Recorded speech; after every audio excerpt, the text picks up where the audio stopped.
এই যে আমি তোমাকে গুনে গুনে জাস্ট 4 3 7টা টপিক বলছি, 7টা সৃজনশীল ইনশাল্লাহ এইচএসসি পরীক্ষার দিন মিলাই নিও, এতটা কনফিডেন্সের সাথে কমন দেওয়া যায়। চলো আমরা তোমাকে লাইভ আজকে একটা টিউটোরিয়াল দেই যেভাবে তুমি আইসিটিতে যে কোনো পরীক্ষায় সৃজনশীল প্রায় 100%-এর কাছাকাছি কমন পাবা। ঠিক আছে, তো চলো একটু কাছে আসো। আমার কাছে যেটা তুমি দেখতে পাচ্ছ সেটা হলো ICT test paper made easy. ঠিক আছে, এটা তোমাদের কাছে আছে, যে পাবলিকেশনের হোক না কেন সমস্যা নাই।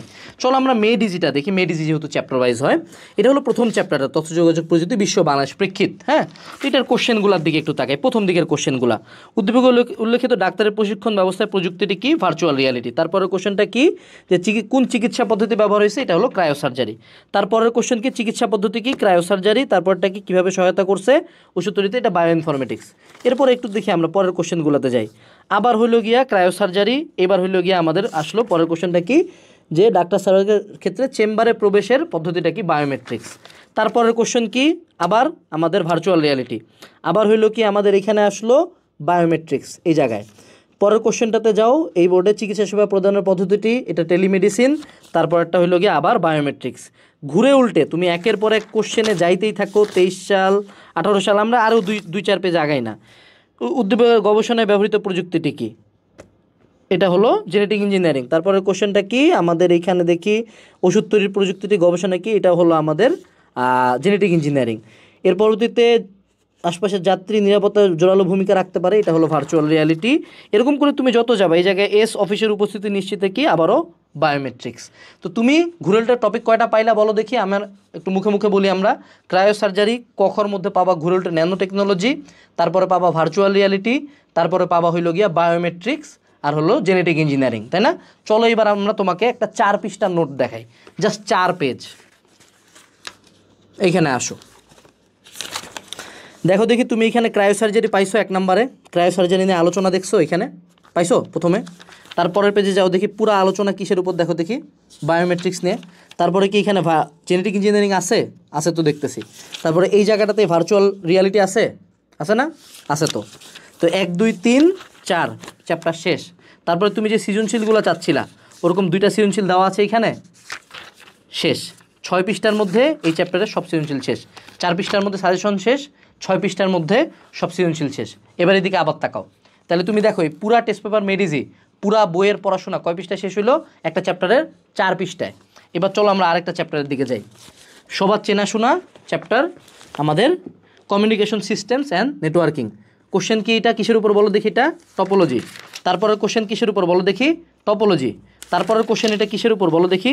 ঘুরেলটা টপোলজি আর টুইস্টেড পেয়ার কেবল আর switching. Topology topology topology topology 1 2, এই যে টপোলজি টপোলজি চলতেই আছে। দেখো দেখি কাহিনী কোথায়? কেবল আর টপোলজি। এবার কমিউনিকেশন মেথড। তাহলে কোন 3টা টপিক পাইলাম আমরা বলো বলো দেখি? এদিকে তাকাও, টপোলজি, কমিউনিকেশন মেথড আর হলো কেবল। এবার আসো, তোমাকে আবার দেখি 4 পেজে আমি চ্যাপ্টারটা শেষ করে দিতে পারি নাকি। এই জায়গায় দেখো দেখি প্রথম সবচেয়ে বড় টপিক কি নিয়ে আলোচনা হয়েছে? টপোলজি। যত টপোলজি নিয়ে যত কোনটা ভালো কোনটা খারাপ, কেন ভালো কেন খারাপ। তারপরে কি আছে বলো দেখি? আমাদের কেবল নিয়ে আলোচনা আছে। তারপরে কি আছে? কমিউনিকেশন মেথড নিয়ে আলোচনা আছে। শেষ, 4 পৃষ্ঠায় আবার শেষ। তারপরে 2টা যেই কয়টা সৃজনশীল তোমার লাগে দেখছিলে না? এই সৃজনশীলগুলো ওইখানে ছিল না? সৃজনশীলগুলা ছিল না? এই সৃজনশীলগুলা আছে। 6 পৃষ্ঠার মধ্যে চ্যাপ্টার শেষ। তাহলে কি যে 2টা চ্যাপ্টার দেখাইলাম, তোমার বিগত বছরে বোর্ডে যত কোশ্চেন আছে 4 পৃষ্ঠার মধ্যে শেষ করা গেছে, 6 পৃষ্ঠার মধ্যে সৃজনশীল শেষ করা গেছে। তো তোমার পুরা এইচএসসির আইসিটি বই অ্যান্ড আমাদের ধরো আইসিটি বইয়ের রূপক হিসাবে আমরা আর ওইখানে একটা বই অ্যাড করি। এটা তো যে কোনো একটা আইসিটি বইয়ের সাইজ তো এরকম হয়, এটার হাফ হয়। এই সবগুলা বই মিলায় এই টোটাল এই জাস্ট কত পেজ? এখানে 90 পেজের একটা বই থেকে তোমার এইচএসসি আইসিটির প্রত্যেকটা সৃজনশীল ইনশাআল্লাহ কমন আসবে। 75% প্লাস লিখে দেওয়া যায় কমন আসবে। এরকম আমি তোমাকে মুখে মুখে এখন কয়েকটা টপিকের নাম বলি। Biometrics, topology, 1 to 1 many to 1 relationship, De মর্গানের উপপাদ্য, সার্বজনীন গেট, প্রোগ্রামিংয়ের ক্ষেত্রে লুপ, সবশেষে হলো ডাটা টাইপ ব্যাখ্যা করা। এই যে আমি তোমাকে গুনে গুনে জাস্ট 4 3 7টা টপিক বলছি, 7টা সৃজনশীল ইনশাআল্লাহ এইচএসসি পরীক্ষার দিন মিলাই নিও, এতটা কনফিডেন্সের সাথে কমন দেওয়া যায়।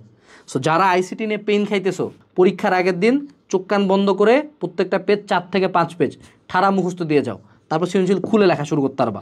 আইসিটি নোট বই রকমারি বেস্টসেলার অ্যাওয়ার্ড প্রাপ্ত, অর্থাৎ রকমারিতে সর্বাধিক এই বইটা যায়। এই বইটা যদি অর্ডার করতে চাও ভিডিও ডেসক্রিপশন বক্স চেক দাও, ইনশাআল্লাহ আইসিটির সৃজনশীল নিয়ে কোনো দিন আর কোনো প্রবলেম ফেস করবে না। এখন তোমার কাছে চয়েস, তুমি কি 700-800 পেজ মুখস্থ করবা নাকি 90 পেজ পড়বা, the rest is up to you. Description box এবং কমেন্ট বক্স চেক দিও। আসসালামু আলাইকুম, টাটা।